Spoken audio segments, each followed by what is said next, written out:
सीधा रुख करते हैं अपने सहयोगी सूरज मोहन झा की और जो संसद भवन में मौजूद हैं। सूरज, एक अच्छी बात यह है कि आज राज्यसभा सुचारू रूप से चल रही है। एक संभावना जाग गई है कि आज लोकसभा की कार्यवाही भी सुचारू रूप से चल पाएगी। क्या है संभावना?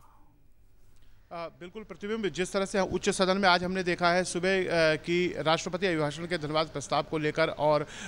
चर्चा को लेकर एक सहमति बन गई है, तो ऐसी उम्मीद की जानी चाहिए कि अब लोकसभा जो निचला सदन है उसमें भी जब शाम को प्रश्नकाल सुचारू रूप से चलेगा और उसके बाद राष्ट्रपति अभिभाषण के धन्यवाद प्रस्ताव पर एक विस्तृत चर्चा हम देख सकते हैं। प्रतिबिंब, हमने कल देखा था कि लोकसभा अध्यक्ष ने और संसदीय कार्य मंत्री और कृषि मंत्री ने तीनों ने विपक्ष के सांसदों से अपील की थी, उनके नेताओं से अपील की थी कि आप सदन में चर्चा कीजिए और जो मुद्दे आप उठाना चाहते हैं उन मुद्दों को आप राष्ट्रपति अभिभाषण के धन्यवाद प्रस्ताव की चर्चा में उठाएं। उन सभी मुद्दों का उत्तर संबंधित मंत्री या फिर सरकार की तरफ से दिया जाएगा और संसद जो है वो मंच है ऐसा जिस पर सांसद अपनी बात को कह सकते हैं। प्रश्नकाल हमने देखा था पिछले मानसून सत्र में नहीं लिया गया था, तब विपक्षी दलों की तरफ से आरोप लगाया गया था कि सरकार जवाब देने से बच रही है, क्योंकि प्रश्नकाल एक ऐसा समय होता है जब सांसद अपने संसदीय क्षेत्र या किसी भी मंत्रालय से संबंधित सवाल पूछता है। ऐसे में प्रश्नकाल भी इस सत्र में हमने देखा कल से शुरू हुआ था और उसे जिस तरह से स्थगित किया गया था, तो सरकार की तरफ से बार बार अपील की गई थी कि आप प्रश्नकाल को चलने दीजिए, राष्ट्रपति अभिभाषण पर धन्यवाद प्रस्ताव पर चर्चा को होने दीजिए और जो भी मुद्दे आप उठाना चाहते हैं उन मुद्दों को आप उठाइए, सरकार की तरफ से उसका विस्तृत जवाब दिया जाएगा। तो आज हम उम्मीद कर सकते हैं प्रतिबिंब की लोकसभा चल सकती है। आपने कहा कि कल प्रश्नकाल में प्रश्न उठाने का सिलसिला शुरू ही हुआ था कि शोर शराबे की वजह से सदन की कार्रवाई बाधित हुई, लेकिन बहुत महत्वपूर्ण प्रश्न कल प्रश्नकाल में लगे हुए थे और उनमें से कुछ महत्वपूर्ण प्रश्नों का लिखित जवाब संबंधित मंत्रालय और मंत्री के द्वारा दिया भी गया। कुछ ऐसे महत्वपूर्ण प्रश्न जो आपको लगता है कि बहुत अत्यंत महत्व के थे और जिस पर आजकल खासी चर्चा भी चल रही है देश भर में, उन प्रश्नों के उत्तर दिए गए हों? कुछ ऐसे प्रश्न समाहित किए गए थे क्या से?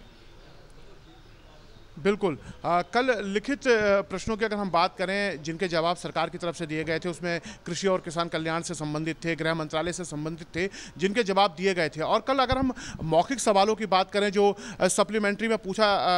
सवाल जो पूछे जाते हैं उसमें भी किसान और कृषि से संबंधित प्रश्न थे। और कल जब विपक्ष प्रश्नकाल को बाधित कर रहा था तब सरकार की तरफ से, लोकसभा अध्यक्ष की तरफ से, संसदीय कार्य मंत्री की तरफ से बार बार कहा जा रहा था कि आप खेती किसानी का मुद्दा उठाना चाहते हैं। आज प्रश्नकाल में उससे संबंधित बहुत सारे सवाल हैं, आप जो शंकाएं हैं वो सरकार से पूछ सकते हैं, उसका समाधान आपको मिल सकता है, लेकिन कल नहीं चल पाया। लेकिन अगर हम कुछ लिखित सवालों की बात करें प्रतिबिंब, तो जैसे एक सवाल बहुत ही महत्वपूर्ण पूछा गया था जो तीनों कृषि कानूनों से संबंधित था, उसको लेकर उसका क्रियान्वयन को लेकर और उसके असर को लेकर पूछा गया था। इस पर एक विस्तृत जवाब सरकार की तरफ से दिया गया जिसमें कहा गया था कि ये तीनों कानून के फायदे क्या हैं, साथ में यह भी बताया गया कि जिस तरह से किसान आंदोलन इन तीनों कानूनों के खिलाफ दिख रहा था, जो हमने देखा था पंजाब, हरियाणा के और पश्चिम उत्तर प्रदेश के ज़्यादातर किसान इसको लेकर एजिटेटेड थे, संघर्षरत है, तो उसको देखते हुए सरकार ने 11 दौर की वार्ता की। क्योंकि सवाल में पूछा गया था कि क्या सरकार ने किसानों से बातचीत करने का प्रयास किया है, तो सरकार की तरफ से जवाब दिया गया कि भाई 11 दौर की बातचीत किसानों के साथ हुई है। कल हमने देखा था कृषि मंत्री ने सदन के अंदर भी कहा था कि सरकार बाहर और अंदर, यानी कि बाहर जो किसान संघर्षरत हैं उनसे भी बातचीत करने को तैयार है और संसद के अंदर जो भी विपक्षी सांसद इस मुद्दे को उठाना चाहते हैं संसद में भी उनका जवाब दिया जाएगा। तो इस तरह की बातें पूरी तरह से लिखित जवाब में दी गई। साथ में यह भी बताया गया कि जो एक आंदोलनरत किसान हैं उन्होंने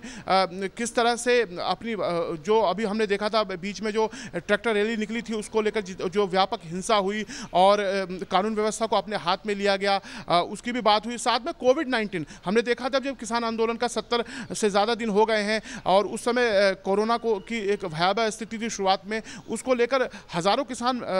थे, लेकिन कोविड-19 के जो प्रोटोकॉल थे उन्हें फॉलो नहीं किया गया, उसकी धज्जियां उड़ी। भगवान का शुक्र है कि किसी भी तरह की कोई हानि नहीं हुई है, लेकिन हो सकता था कि महामारी फैल भी सकती थी। इस तरह का विस्तृत उत्तर जवाब में दिया गया। कल ही प्रतिबिंब एक महत्वपूर्ण सवाल सीए से संबंधित भी गृह मंत्रालय से पूछा गया था जिसमें सीए के क्रियान्वयन को लेकर